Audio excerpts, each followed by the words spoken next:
Hey guys, welcome to Motorroids, and today I'm going to talk about the Hyundai Aura, which is one of the most important cars in the compact sedan segment. And this is a long-term review, so I'm not going to talk about all the features and everything else which we've already done in our detailed review. It's quite strange that I did not get to drive this car until now, and when I got it as a long-termer. So I took the opportunity with both hands, and boy, what a car it turned out to be, because for some reason, I did not think very highly of the Aura when I looked at it as an outsider. The looks are very polarizing. Some people really love it and some people don't. But when this car came to me, I realized that the build quality and the finish was really good, and sometimes the perceptions that you have about a car as an outsider can be quite wrong. So today I'm going to talk about my experience with this car, and the few things that I want to start off with is while this is one of the longest cars in the segment with one of the longest wheelbases as well, this is not the widest. However, it has a sense of good quality finish and build to it, which is rather lacking in the other cars in the segment. Now, one feature that this misses out on is an LED projector headlamp,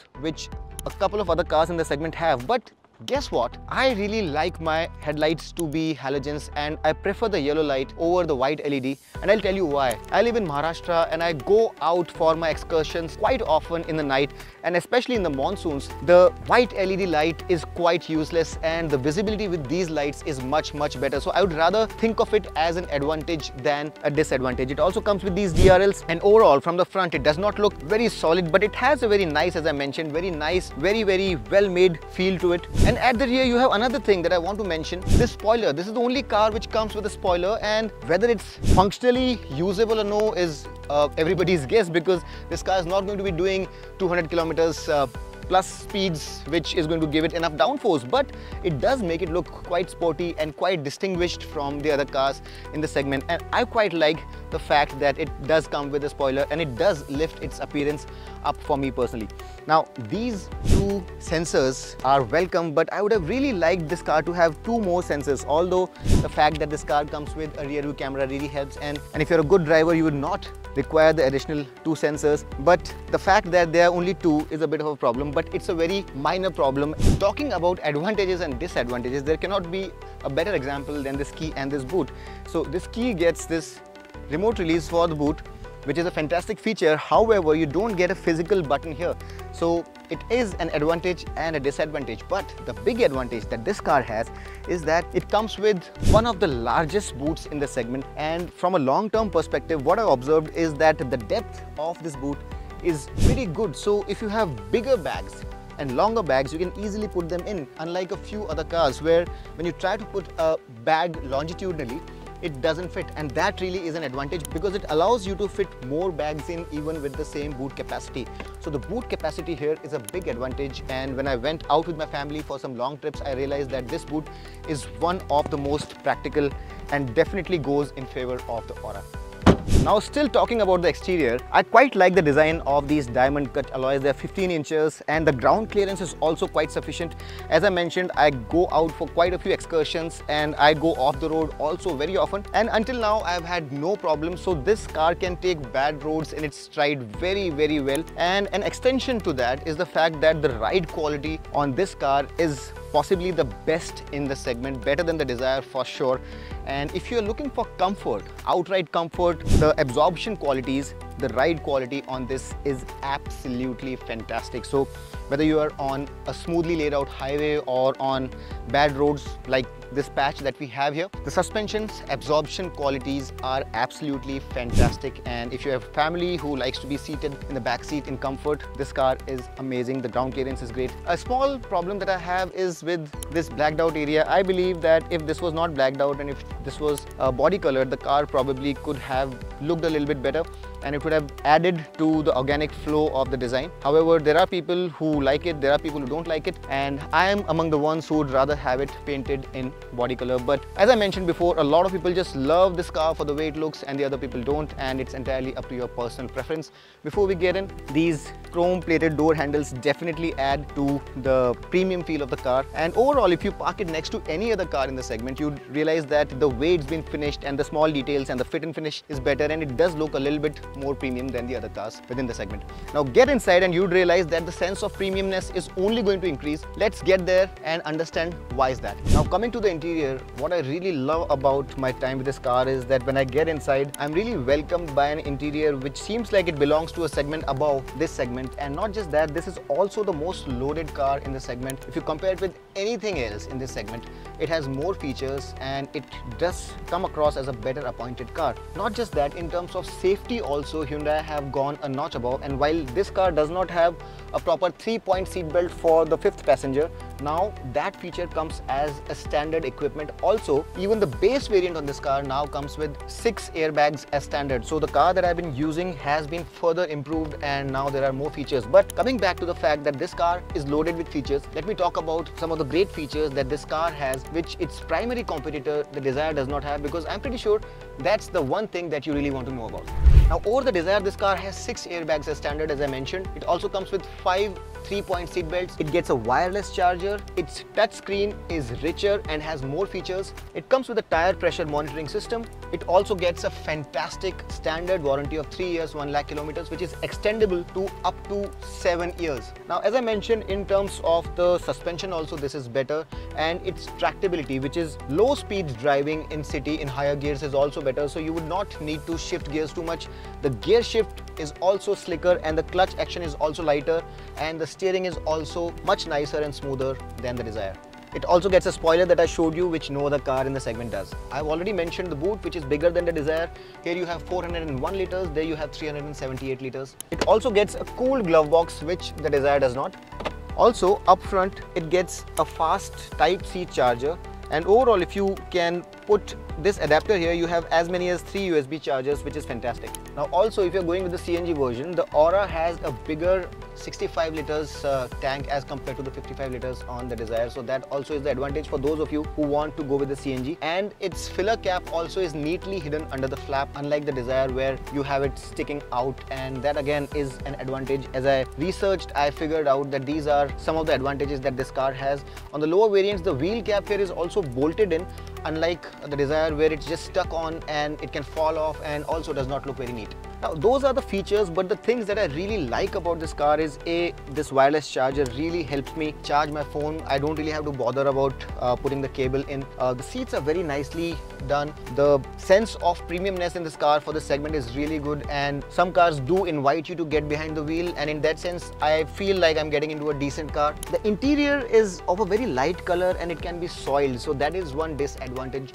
And in terms of comparing it with, again, the Dzire, this car does not come with an adjustable front headrest, which the Dzire does. And while I don't bother because it's about right for my head, it could have been a little higher, and for people who are taller, this may be a bit of a problem. So if this car also had an adjustable headrest, that would really have been nice. In terms of storage spaces, there is absolutely no dearth of space, and apart from these little spaces in the door, the big bottle holder and some more space to spare, this space here, a reasonably sized glove box, this space here, these 2 cup holders, and this space here, there is absolutely no dearth of storage spaces. And if you're traveling with a lot of stuff or you need space to put your stuff, there is no problem at all, and it's a very, very practical interior, and that's another thing that I really like about it. An interesting thing is that this car's AC works really well, and it also comes with this jet turbine engine AC vent, which again makes it look very nice. And on the infotainment system also, you have some really nice features like this quiet mode, which allows the music to be focused only towards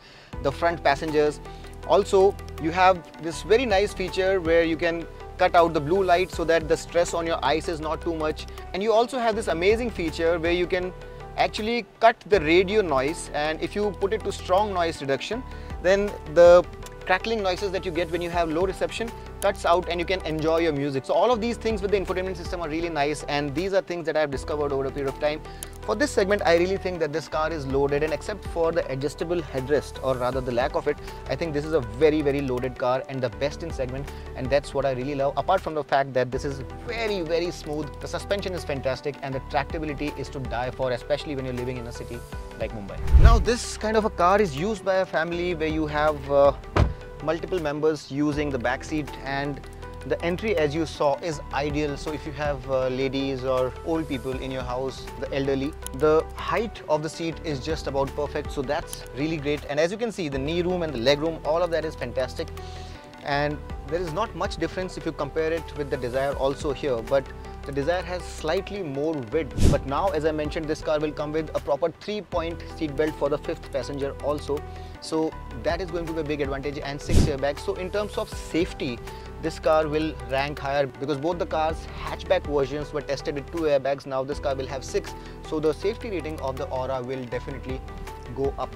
Now in terms of the thigh support, it's fantastic, and as I mentioned, the ride quality on this car is fantastic. So my wife doesn't really have any problem, and she's, trust me, very sensitive to all sorts of cars. So the ride quality, even if it's slightly below the mark, she really recognizes it very quickly. And for this car, she had a very positive thing to say, that the ride quality is amazing. So as long as you're not hurtling this car around corners, the rear passengers are going to be very comfortable. You have 2 cup holders as well, and as I mentioned, while the adjustable headrest is not available up front, you have these adjustable headrests at the rear. So that problem has also been taken care of. I really wish that the headroom was a little bit better here, but for people who are as tall as up to 5'11" or 6, this should not be a problem. But I'll tell you why this back seat is so good. I really like the recline angle on the backrest, and this really allows for you to relax and sleep so well. I have compared it with the other cars in the segment also, and they are slightly more vertical. So despite having a big boot, the recline angle here is amazing, and that really makes for a very comfortable journey, along with the fantastic plush suspension. You also get this 12-volt power socket, and you can convert it for USB charging as well, magazine holders and ISOFIX child seat mounts, all of that is there. And in terms of back seat, except for the slight narrowness that this car has, I really think this is one of the best back seats out there, and I can say this after having ferried my family around in this car for over a month now. Now in terms of the cost of service, the first 2 services are labor free. So the first service at 2,000 kilometers and the second service at 10,000 kilometers is free on this car. Obviously labor, not the consumables. And apart from that, the service interval is 10,000 kilometers, and for every service you'll pay anywhere from 4,500 to 6,500 rupees depending on what are the parts that are getting replaced at each service. And that would mean that over a period of 3 years, if you are running it for 10,000 kilometers every year, you would be paying about 15 to 16,000 rupees on the service of this car, which is very economical in my personal opinion, especially in today's day and age. So the Hyundai cars that we have now are built at some of the finest facilities, and they're very rigorously tested. So the reliability is not an issue, and the parts don't fail. The service network is good, and the service costs are also not very high. Now about the driving experience, as to what I feel about driving this car on a day-to-day basis and what is the fuel efficiency like. Let's talk about that. Now to start off, I want to be very clear about the fact that this is not an enthusiast's car.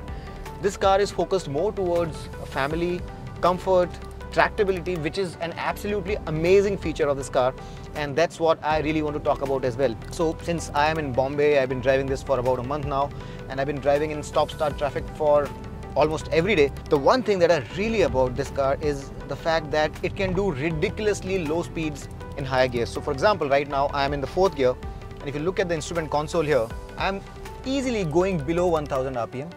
And in the 4th gear, this car is easily doing sub 30 speeds, and that's absolutely incredible. And in stop-start traffic, that's such a boon. In the 3rd gear, it's almost like an automatic, where the speeds can drop below 20 kilometers per hour and go all the way up to 60-70 kilometers per hour. So what I'm trying to say here is that if you're someone who doesn't have the budget to buy an automatic or an AMT, which also is available in higher variants, this is a fantastic engine transmission combo which is available in almost all the basic Hyundai cars, be it the Exter, be it the Grand i10 Neos. And with the smooth engine, this is a 4-cylinder engine, so it's really smooth. The gear shifts are really slick, and the clutch action is really light. So all of this makes it an incredibly easy manual car to drive in stop-start conditions, and it's the ideal car to drive in city conditions. So if you're someone who's driving within the city, it's fantastic, and I've been reaping the benefits of this fantastic clutch and engine on my daily commutes. Apart from that, if you're driving on the highways also, it's a very comfortable car, but it's not, as I mentioned, an enthusiast's car. If you're someone who loves carving corners and wants terrific grip and fantastic control, all of that is not there. For that, you'll have to go higher up the segments, or you can also go with the Hyundai's very own i20 N-Line or the Venue N-Line, both of which are fantastic cars to drive. But for this one, it holds its line very well on the highways.